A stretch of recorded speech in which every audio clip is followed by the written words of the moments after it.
All right, look at that. It's Car Con Carne. We are live in Park Ridge at City Barbeque, the brand new City Barbeque on Northwest Highway. Jason Narducy, accomplished musician. We'll get through all of his, your LinkedIn profile, I guess, shortly. Are you ready to do this? I'm ready.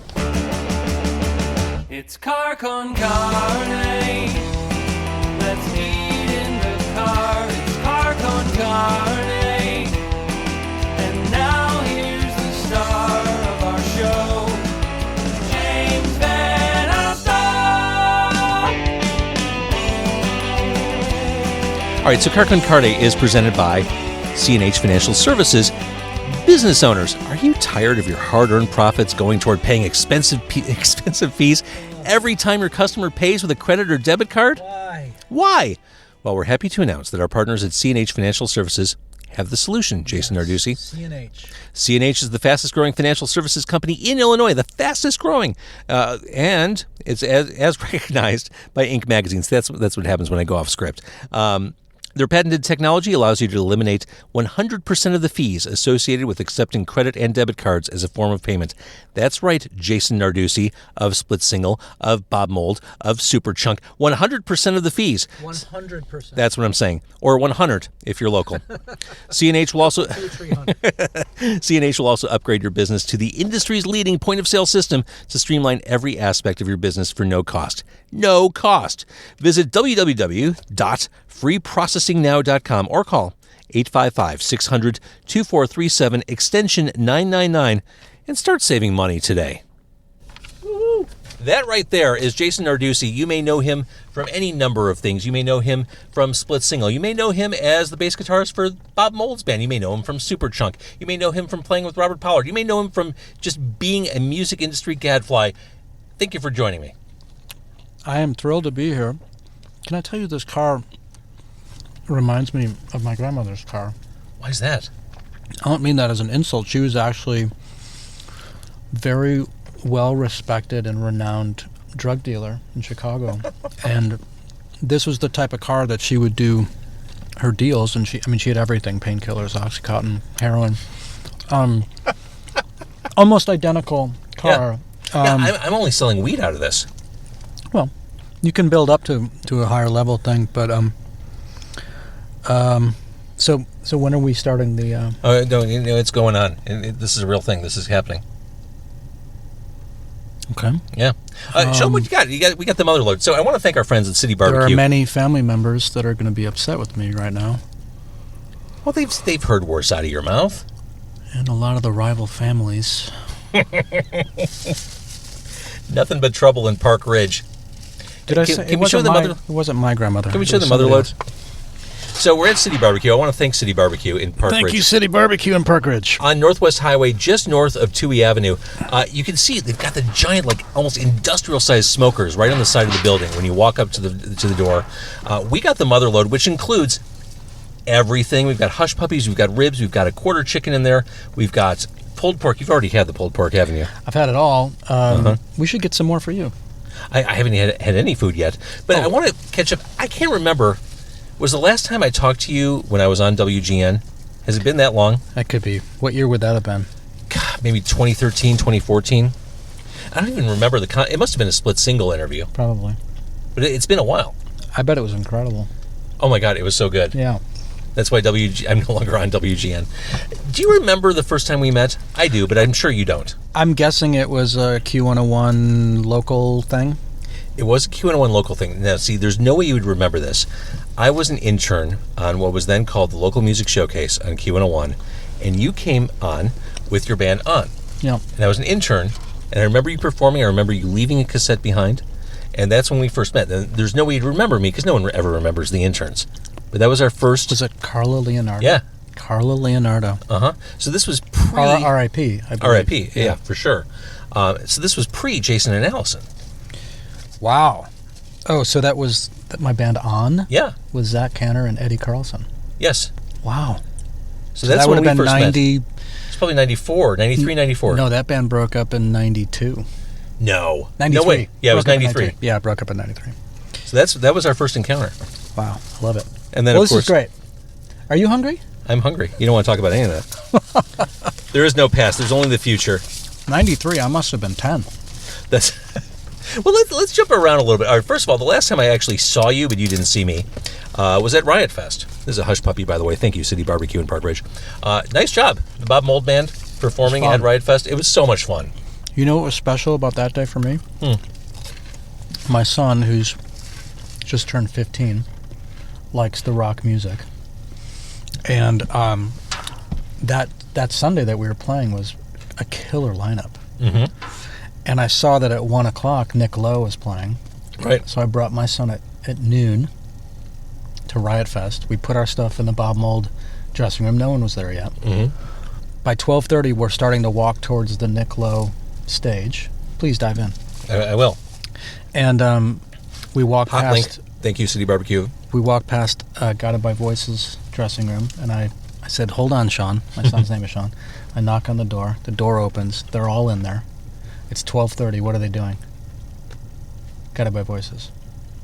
Drinking beer. Mm-hmm. So I introduced them to Sean, and hugs and catch up with those guys, and then Bob Pollard says, "Well, we're heading over to see Nick Lowe." Nice. I said, "We are too." So we all walked over and watched Nick Lowe. It was great. And then after, 2 hours later, I walk out of our dressing room, and it's just Nick Lowe walking towards me. And I put my hand out, and I said, "Mr. Lowe, thank you for coming to Chicago. That was an amazing set." You'd never met him before. No. And I said, "Can I tell you the first time I saw you play?" And he said, "Yeah." I said, "It was February 13th, 1982, the Rosemont Horizon opening up for the Cars." Stop it. You remember the date? Well, I looked that up later. Okay. I did remember it was 82. Okay. And he goes, "Those were the days." And he was there with Los Straitjackets. Yeah, they were great. So cool. And there was two of them with them, actually, and I didn't recognize them because they didn't have their masks on, which I pointed out. Mm-hmm. But then, sadly, 5 hours after that little conversation, it was announced that Rick Ocasek had passed away. Mm-hmm. It's very sad. But it did make me go back to those first 3 Cars records, which I love so much. The second one, Candio, being my favorite. Was that the second one? Uh-huh. No. The Cars, Candio, Panorama. I thought Panorama became Third. before Candio. Third. I do love Panorama. The title track. It's a weird one. The title track's like a Cure song that never happened. Yeah. They were going super new wave on that one. The lyrics are pretty bad on Panorama. Yeah. I love that record. I love because Touch and Go. Touch and Go's great. Oh my God. Don't Tell Me No. Oh my God, that's such a great song. But then the songs on side 2 that I really liked, I listen now and I'm like, they needed to... Of course, what am I talking about? Those guys, you think about the Cars, Van Halen, all those bands in the late 70s, they would crank out a record a year. A year, right. While touring the world. Mm-hmm. That's insane. It's insane. But that's also why their records are 28 minutes long. I was about to say, those Van Halen albums barely cracked a half hour. I think Diver Down is 22 minutes. Exactly. So, watching you with the Bob Mould Band, you've been with Bob for a long time now. You're on his albums. I remember, we're of similar ages. I mean, This we're is both incredible, by the way. I'll have some. Yeah. We're both 30. Mm-hmm. I remember 1989, the Workbook album. Yeah. For me, on a personal level, that was such a watershed album. Yeah. I know it was for you too. Mm-hmm. What's it like? And I know you've worked with Bob forever. He produced you with Verbow. But what's it like being able to play those songs on stage with Bob? It's insane. That record meant so much to me that when that band that we were talking about before, that I had in 1993, when they broke up, I booked 2 shows, one at the Beat Kitchen and one at Morrisland, which doesn't exist anymore, where I would play Workbook all the way through. Sunspots and Wishing Well. I learned it all. Wow. Open tunings, 4th fret capo, everything. I was a little obsessed. Yeah, a little bit. Yeah. And I think, it's healthy to love the music of the band you're in. Absolutely. I will say, Bob Mould is not aging gracefully. He's going to rage to his grave. He does it well. He does. I mean, he still rocks the fuck out. You know another funny story about that Riot Fest show? We don't practice. Stop it. No, we don't. And so Bob... Wait, you're just saying that. I'm not. Every band practices. Let's see. I can probably tell you how many times we practiced it.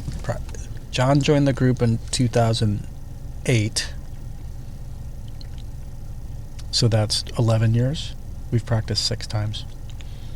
And every time we practice, we get 4 songs in, and Bob goes, why are we doing this? And I go, we don't. We don't do this. Even like the newer stuff, when you do new albums, don't you want to... We just get in the studio and start playing. Wow. That's rock and roll. But one of the funny things about, and I think part of that is because John and I grew up on his music, so it's like a language that we studied since we were kids. Going for a rib. Thank you, City Barbeque. So good. This is so good. The brisket is, the bark on the outside, Yeah. it's so delicious. All right, sorry, go ahead. Sweet. Mm-hmm. So John Worster, our drummer, Bob's drummer, is also in the Mountain Goats, and they were on tour. And so John was texting with me and Bob saying, hey, do we have a set list? For a while, for weeks. And Bob was like, yeah, I'll come up with something.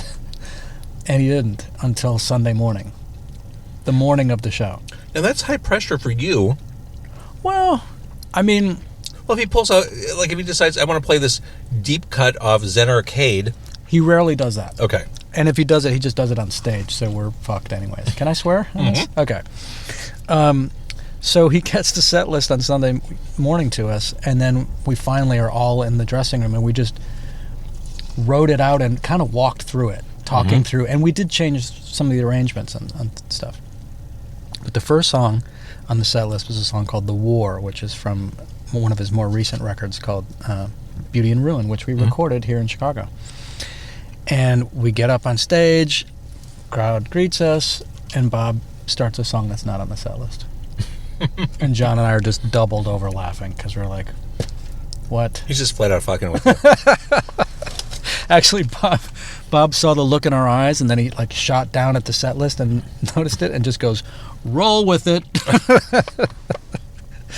And then we finished that song, and I just looked at Bob. I'm like, I don't know what you're doing now.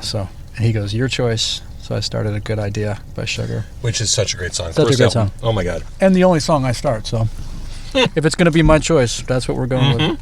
Mm-hmm.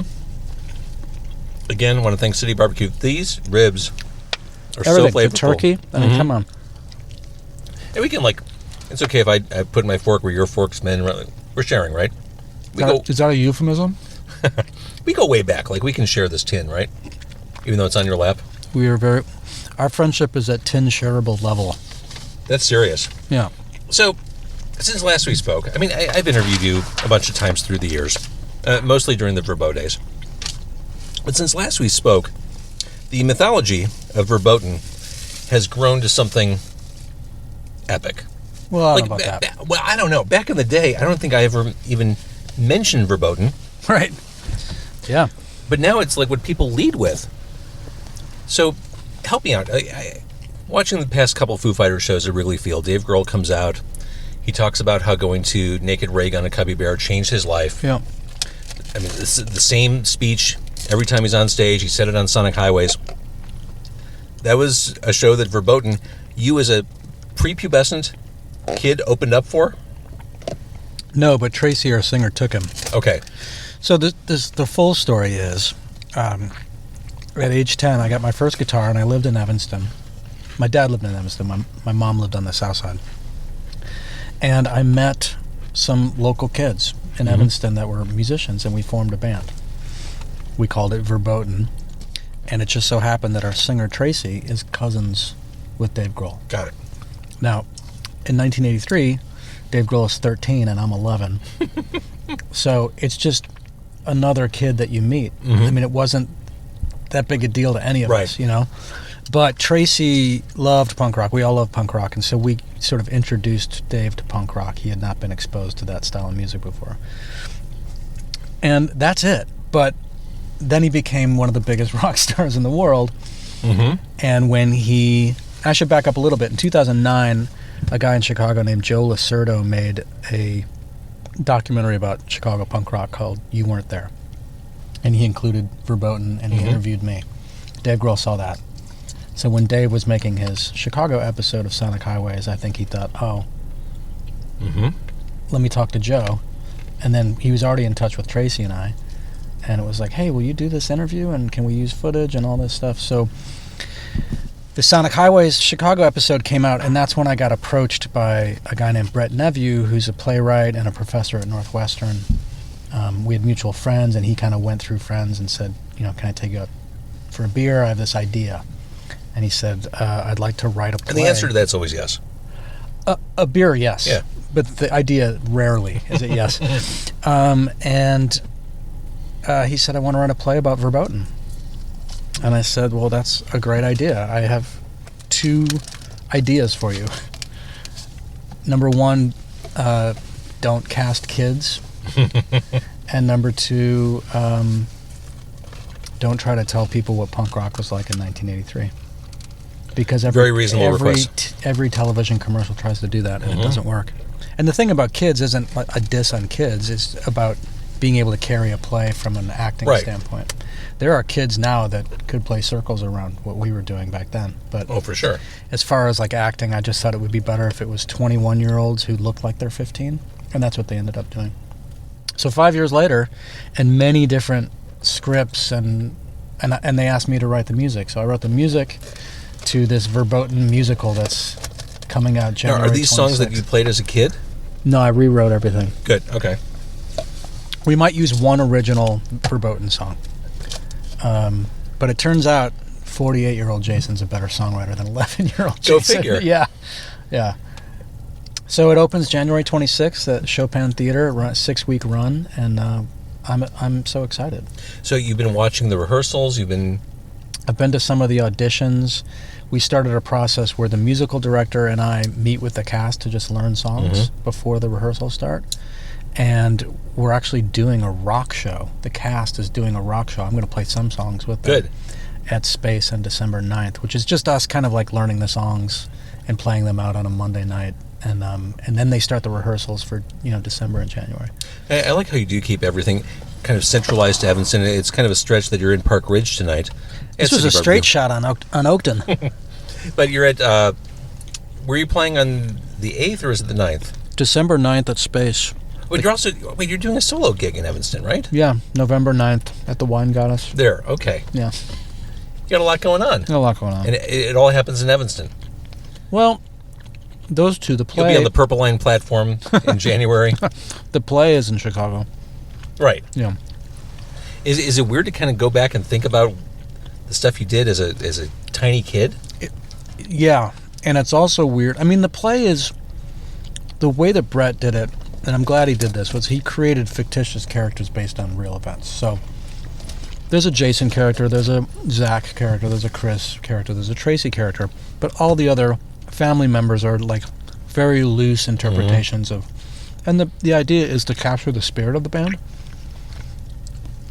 but also make it a good piece of entertainment, So, but one of the more fascinating things about the process for me is when they started auditioning people, the director would be giving them feedback in between, their performances, and I was learning about my childhood through that. Because, for instance, they were auditioning actors for Tracy's parents, and the director was like, I sense from the script that, Tracy's adopted, Tracy's parents don't totally understand her, but they love her unconditionally, and that love allows her to be supportive to the other members in the band.